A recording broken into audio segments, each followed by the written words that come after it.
이번 탄핵 심판의 쟁점은 국민 주권주의 위반 여부, 권한남용, 생명권 보호 의무 등 크게 5가지였습니다. 이 중 헌재는 국민 주권주의 위반과 권한남용을 박근혜 대통령을 탄핵한 주요 근거로 들었습니다. 즉, 국민이 위임한 권력을 비선 최순실 씨 일당에 넘겨 직권을 남용하고 각종 범죄를 저질렀다고 보고 대통령직을 더 맡겨선 안 된다는 판단입니다. 김혜영 기자입니다. 국정계획과 관련된 국민 주권주의 위반, 법치주의 훼손, 권한남용. 오늘 박근혜 대통령이 탄핵된 주요 핵심 사유입니다. 우선 국민 주권주의 위반과 관련된 사항입니다. 박 전 대통령이 받은 보고서류를 정호선 전 청와대 비서관이 최순실 씨에게 전달했고 이후 최순실 씨가 문서를 수정하는 등 관여한 바 있습니다. 헌재는 대통령이 비선을 통해 국가정책과 공직인사를 결정했다고 봤습니다. 즉 대통령이 최 씨에게 국정을 맡겨 국민이 위임한 권력을 남용하고 민주주의를 훼손했다는 겁니다.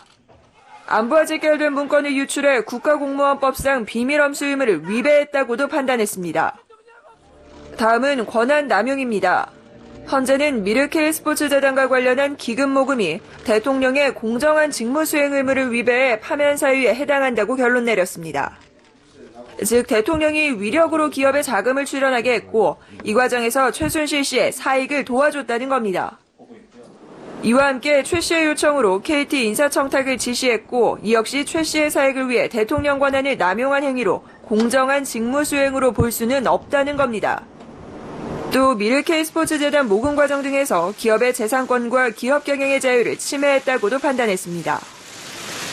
이와 함께 헌재는 대통령이 헌법과 법률에 따라 권한을 수행해야 하는데 박근혜 전 대통령은 최순실 씨의 국정 개입 사실을 숨기고 부인하며 오히려 의혹을 키웠다고 비판했습니다. 또 박근혜 전 대통령은 대통령의 마땅한 의무인 헌법 수호 의지조차 없다고 강조했습니다. 다만 세월호 7시간 의혹과 관련된 생명권 보호 의무, 정윤회 문건 보도 직후 세계일보 사장을 해임했다는 언론의 자유침해에 관해서는 잘못한 부분이 있지만 탄핵 사유에는 해당하지 않는다고 판단했습니다. 서울경제TV 김혜영입니다.